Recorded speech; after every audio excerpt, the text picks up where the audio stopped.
السلام علیکم ورحمۃ اللہ وبرکاتہ۔ سوال یہ ہے،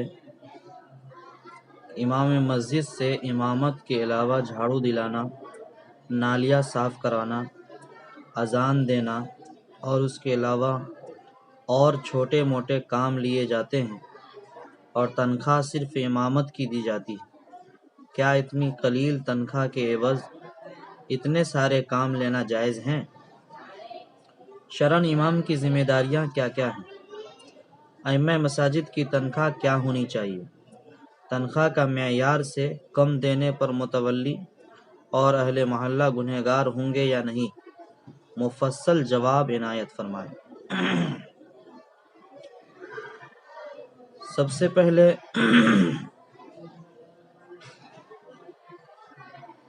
تو یہ سمجھ لیں کہ امامت کی ذمہ داریاں کیا ہیں۔ در حقیقت امام پورے محلہ، پوری بستی بلکہ پوری قوم کا پیشوا ہوتا ہے۔ اس لیے امام وہ عالم بعمل یا کم از کم مسائل نماز سے واقف ہونا چاہیے، قرآن شریف، قواعد تجوید کی رعایت کے ساتھ ساتھ پڑھتا ہو، متقی پرہیزگار خدا ترس ہو، امت کا غم اور قوم کی اصلاح کی فکر رکھتا ہو، عبادات وغیرہ سنت کے مطابق صحیح ادا کرے اور قوم کے اندر بھی اس جذبہ کو بیدار کرنے کی فکر میں لگا رہے، خود بھی بدگمانی، بدزبانی، غیبت، جھوٹ، چغلی، حسد وغیرہ سے دور رہے اور دیگر مسلمانوں کو بھی ان گناہوں سے بچانے کی پوری فکر رکھے۔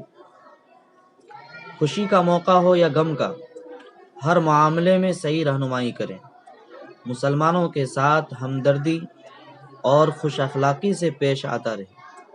حضرات فقہائے کرام رحمۃ اللہ علیہ نے اگرچہ امامت وغیرہ پر تنخواہ لینے کے جواز کا فتویٰ ضرورت کی بنیاد پر دیا، مگر اجرت اور تنخواہ کو مقصود ہرگز نہ بنائیں۔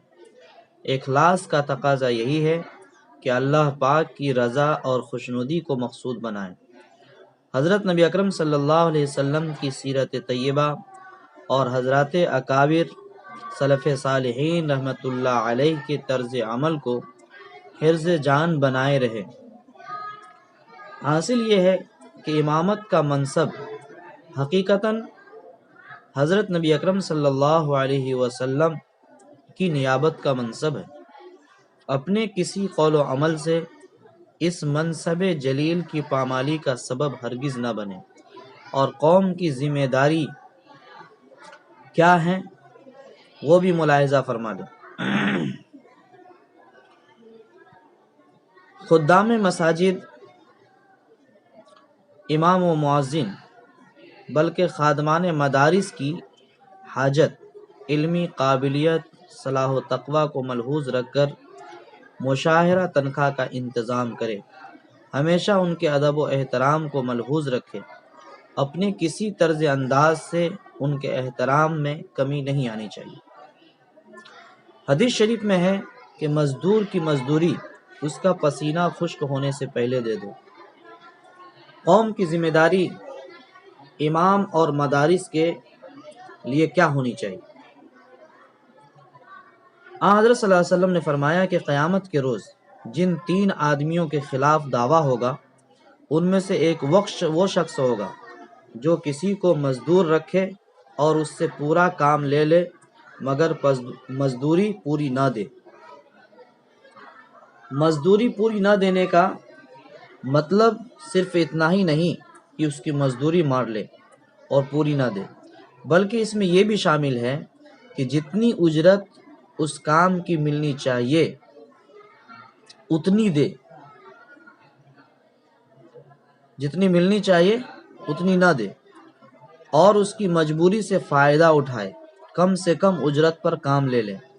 فقہاء کرام رحمۃ اللہ علیہ نے اس بات کی تصریح کی ہے کہ مسجد کے متولی اور مدرسہ کے محتمم و ناظم کو لازم ہے کہ خادمان مساجد اور مدارس کو ان کی حاجت کے مطابق اور ان کی علمی قابلیت اور تقوی و صلاح کو ملحوظ رکھتے ہوئے وظیفہ تنخواہ مقرر کرے۔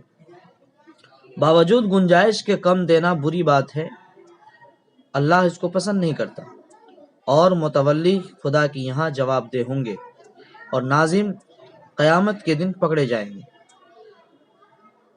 صرف امامت کی تنخواہ دے کر امام پر اذان کی ذمہ داری ڈالنا اور ان سے جھاڑو دینے اور نالیاں صاف کرنے وغیرہ امور کی خدمت لینا ظلم شدید اور توہین ہے۔ نبی کریم علیہ الصلاۃ والسلام کا فرمان ہے، حاملین قرآن یعنی حفاظ و قراء علماء کرام کی تعظیم کرو، بے شک جس نے اس کی تعظیم کی اس نے میری تعظیم کی۔ ایک اور حدیث میں ہے کہ حاملین قرآن اسلام کے علمبردار ہیں اور اسلام کا جھنڈا اٹھانے والے ہیں، جس نے اس کی تعظیم کی اس نے اللہ کی تعظیم کی، اور جس نے اس کی تذلیل کی اس پر اللہ کی لعنت۔ تنخواہ معقول ہونی چاہیے، چاہے وہ امام ہو، چاہے وہ مدارس کے استاذ ہوں۔ اور وہ معیاری تنخواہ کیا ہے؟ ایک مزدور کی مزدوری دیکھنی چاہیے۔ جو 12 گھنٹہ 8 گھنٹہ کام کرتا ہے ان کی مزدوری بھر دن کا کیا ہے، اور جو 24 گھنٹہ مزدوری کر رہا ہے اس کی 24 گھنٹہ کی اجرت کیا ہونی چاہیے۔ اس حساب سے ایک آدمی کی ان کی قابلیت، ان کی صلاحیت کے اعتبار سے ان کی اجرت طے کرنی چاہیے۔ اگر اس معیار میں کمی کی گئی تو کل قیامت کے دن نہ مدارس کے ناظم اور محتمم بچیں گے اور نہ مساجد کے ذمہ داران بچ پائیں گے۔ اس لیے مزدور کی اجرت ان کی حیثیت، ان کے مزدوری کی اعتبار سے جو طے ہونی چاہیے اسی معیار پر ہونی چاہیے۔ آج کل تو مہنگائی کا زمانہ ہے، اس لیے خیال رکھنا چاہیے کہ اس مہنگائی کے زمانے میں علاج و معالجہ میں ایک عام آدمی کا کیا خرچ ہے، کپڑے وغیرہ میں کیا خرچ ہیں، راشن پانی میں کیا خرچ ہیں۔ اس لیے معیاری تنخواہ جو ایک عام مزدور کا 15 سے 20 ہزار روپیہ ہے، 20 سے 25 ہزار ہے، 25 سے 30 ہزار روپیہ ہے، یہی تنخواہ حافظ، علماء، مفتیان کرام کا ان کے علمی لیاقت کے اعتبار سے ہونی چاہیے۔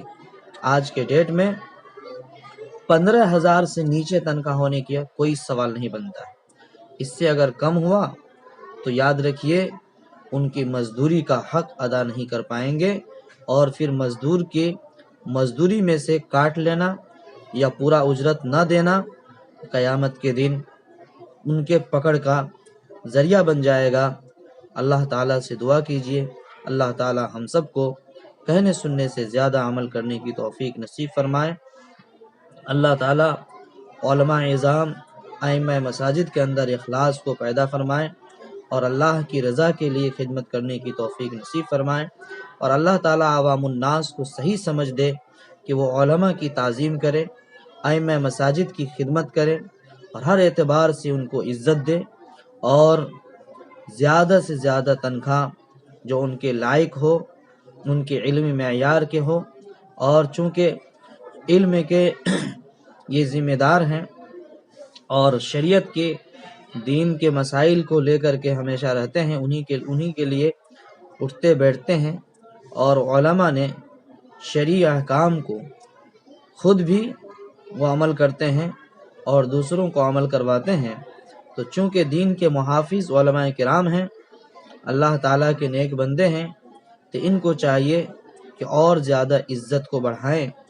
جب عوام عزت بڑھائے گی تو اللہ تبارک تعالیٰ بھی عوام کے ساتھ خیر کا معاملہ فرمائیں گے۔ اللہ تعالیٰ ہم سب کو صحیح سمجھ عطا فرمائے۔ السلام علیکم ورحمۃ اللہ وبرکاتہ۔